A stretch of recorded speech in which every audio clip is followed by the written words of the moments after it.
President Park Geun-hye embarks this afternoon for several multilateral summits. First, she's off to Vladivostok, Russia for the Eastern Economic Forum and talks with President Putin. Then it's the G20 in Hangzhou, China, and finally the ASEAN summit in Laos. Her first stop, President Park will seek to boost cooperation with Russia on the North Korean nuclear issue and also pledge to recruit Korean companies in the development of the Russian Far East. Our Song Ji-sun traveling with the president gives us a preview.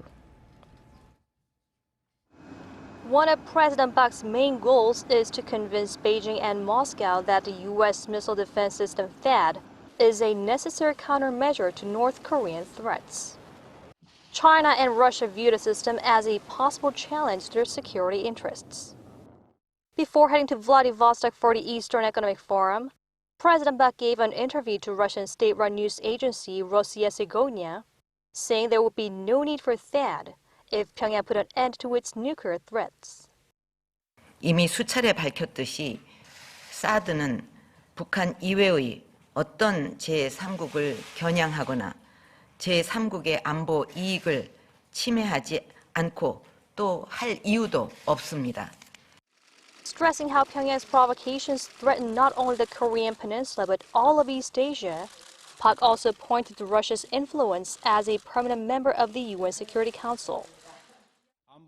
With North Korea continuing its provocations and violating UN Security Council resolutions, the occasion will be a chance for Seoul and Moscow to enhance cooperation on North Korea and its nuclear issues. Park also said resolution of Pyongyang's nuclear issues would maximize the economic potential of Russia's Far East.